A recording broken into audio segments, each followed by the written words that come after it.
السلام علیکم ورحمۃ اللہ وبرکاتہ۔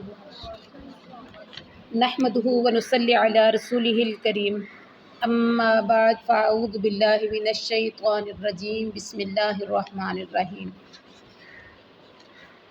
رب اشرح لی صدری ویسر لی امری واحلل عقدۃ من لسانی یفقہوا قولی۔ کل ہم سن رہے تھے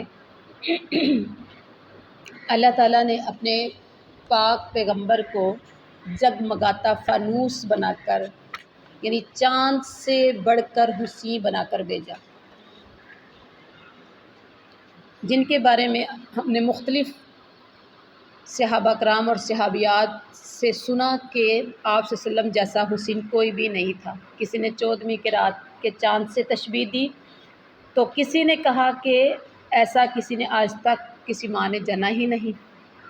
اور آج ہم آپ صلی اللہ علیہ وسلم کی خوبصورتی کا تذکرہ کرتے ہوئے، یہ خوبصورتی ایک ہوتی ہے یعنی کمپلیٹلی باڈی کی خوبصورتی، مطلب کہ آپ کی آئیز ہے، فیس ہے، اور ایک ہوتا ہے بندہ بہت ہی خوبصورت ہے، ٹھیک ہے۔ کچھ لوگ حسن بیان کرتے ہیں تو ایک ایک چیز کا، یعنی ایک ایک پارٹ کا تذکرہ، یعنی آنکھ کیسی تھی، ناک کیسا تھا، ہونٹ کیسے تھے، اور بہت سے صحابہ کرام نے تو آپ صلی اللہ علیہ وسلم کی خوبصورتی کو بیان کرنے میں حد ہی کر دی،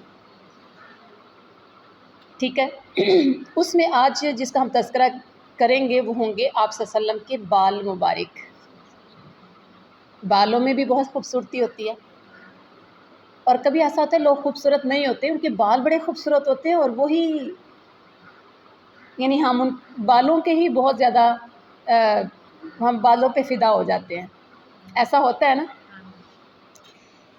امام بہقی دلائل النبوت میں حضرت عائشہ صدیقہ سے ایک روایت لائے ہیں کہ حضرت ام المومنین اپنے شوہر علی شان، میں نے کہا تھا بیویاں تو ویسے ہی شوہروں کی اگر سچی محبت کرنے والی ہیں تو ویسے ہی بڑی تعریف کرتی ہیں، لیکن اگر یعنی ام المومنین حضرت عائشہ کو دیکھیں جو واقعی میں ہی بڑی محبت کرنے والی اور بڑا پیار کرنے والی، بڑی عقیدت رکھنے والی تھی، اور بڑی چہیتی اور بڑی لاڈلی بیوی بھی تھی، عام بیوی نہیں تھی، بڑی لاڈلی بیوی تھی۔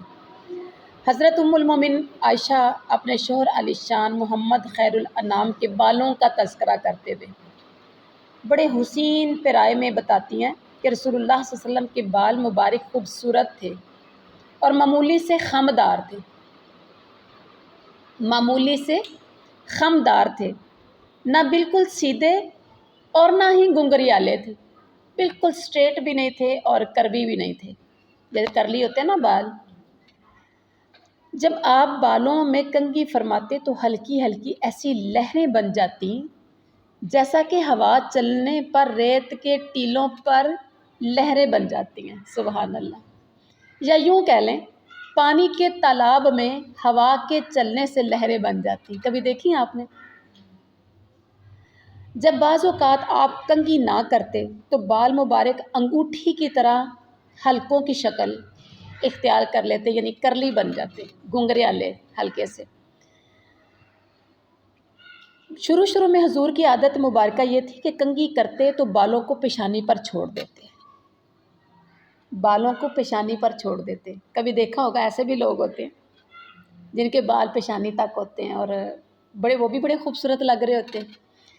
پھر ایک بار ایسا ہوا کہ حضرت جبریل آپ کے پاس آئے تو سر کے بالوں میں مانگ نکال کر آئے، جبریل آئے انسانی شکل میں اور سر کے مانگ نکال کر، یعنی مانگ نکال کر آئے تو اللہ کے رسول سینٹر میں ناک کے اوپر سے بالکل سیدھی مانگ، چیر جسے بولتے ہیں۔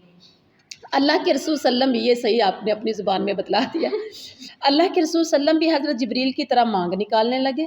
آپ کے بال مبارک کانوں کی لو تک ہوتے تھے، کانوں کی لو، یہ یعنی آپ اندازہ لگا لیں کان کی سب سے نیچے والا حصہ جو ہوتا ہے اس کو کانوں کی لو کہتے ہیں، یہاں تک۔ اچھا جی، بعض اوقات کندھوں تک بھی پہنچ جایا کرتے تھے، سبحان اللہ۔ کیا خوبصورتی اور کیا حسن اور کتنے بال، اور پھر وہ تو 4 چاند لگ گئے حسن پہ، سبحان اللہ۔ کبھی کبھی آپ یوں بھی کرتے تھے کہ بالوں کی میڈیاں بنا لیتے تھے، یعنی زلفوں کو بڑا کر لیتے تھے۔ اچھا جی، پھر دایاں کان مبارک دو بڑی زلفوں کے درمیان اور اسی طرح بایاں کان دو بڑی زلفوں کے درمیان میں انتہائی خوبصورتی یا انتہائی حسین منظر بنا دیتا تھا. ایک لٹ بڑی سی ادھر اور ایک ادھر سینٹر میں بال، کان نظر آ رہا ہوتا تھا، اور اب کان بھی اتنا سفید، اتنا خوبصورت کلر کہ وہ اور ہی خوبصورت لگتا. ایسا لگتا کہ گھنے سیاہ بادلوں کے درمیان دو گورے اور سرخ کان ایسے جگمگا رہے ہیں جیسے اندھیری رات میں ستارے جگمگاتے ہیں. اللہ اکبر. اللہ نے آپ کو اپنا حبیب بنایا اور خلیل بھی بنایا. ان کا اس قدر خیال فرمایا کہ بالوں کو بھی خود سنوارا اور سنوارنے کے لیے فرشتوں کے سردار کا انتخاب فرمایا. فرشتوں کا سالار آیا جبریل، درمیان میں مانگ نکال کر آیا، اپنے رب کا پسندیدہ انداز اختیار کر کے آیا.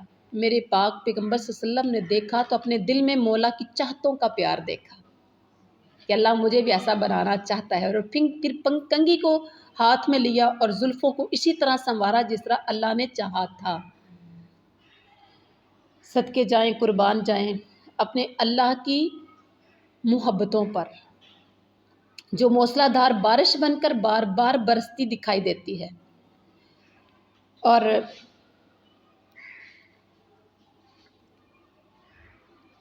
اب یہاں دیکھیے، اگر میں اور آپ سب غور کریں، امتی غور کریں، اپنے نبی صلی اللہ علیہ وسلم کے اسوہ حسنہ کو سامنے رکھتے ہوئے اپنے بالوں کو سنوارے تو یقیناً بہت خوبصورت نظر آئیں.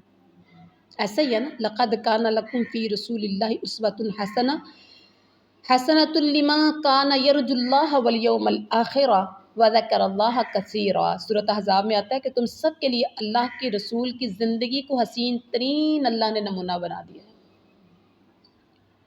اور اس نمونے کو وہی اپنائے گا.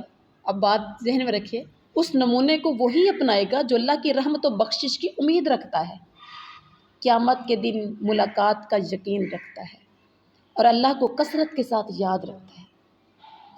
اللہ نے جبریل کو نمونہ بنا کر اپنے حبیب کے پاس بھیجا، اور حضور نے اس نمونے کو فوراً اختیار کیا، اور قیامت تک کے یعنی تمام مسلمانوں کو چاہیے کہ اس نمونے کو اپنائیں.